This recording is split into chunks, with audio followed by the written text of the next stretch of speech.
might surprise you, but when my students come to me and tell me they have doubts, I don't freak out.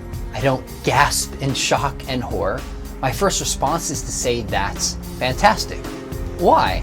I mean, as a high school teacher for years, I feel like I spent a lot of my energy just trying to persuade students, hey, you should think about whether the Bible's true or not. You should think about why God allows evil. We should wrestle with the question of evolution and creation and intelligent design. And some would care, some wouldn't. But as soon as a student comes to me and says they have doubts, I'll say, this is fantastic. Because now you're at a point in your life where you see the importance of these questions and you're willing to really wrestle with them and try to own for yourself what you believe is true. This is a good thing. It's okay. Maybe you have questions about whether Jesus really is God. Maybe you have questions about whether Jesus is the only way to get to God, or why God allows evil or suffering, or could there really be a place called hell? Rather than looking at this as negative, see this as an opportunity in your life and realize that you're not the only one who's had doubts. Many people have gone before you, had big questions, and found satisfying answers because they were willing to seek after truth. But you know what? If you have doubts, guess what? You're not alone. In fact, you're in good company. A lot of people don't realize, but even the apostles had doubts even after they had spent their life with Jesus when he did miracles, and even after they had seen him raised from the dead.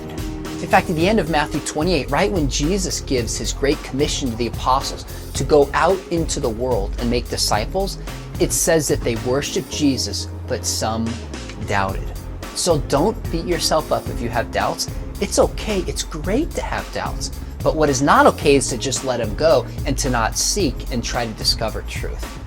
In my own life, I grew up in a Christian home. I have parents who've worked for decades with a Christian ministry.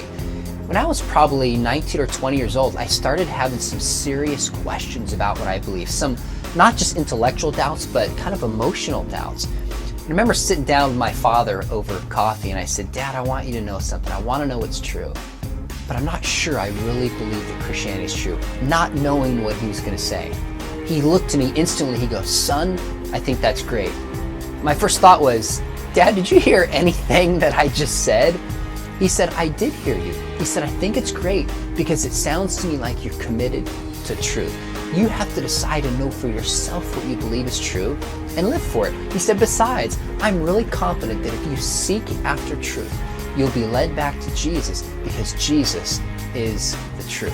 So what do? I would take stock of your doubts. In fact, I would actually write down what those doubts are, try to get to the heart of them, and then go look for answers. Because what I've found, the older I get and the more I study and I teach, is that there are answers for the toughest questions that are raised against Christianity. Now, don't do it alone.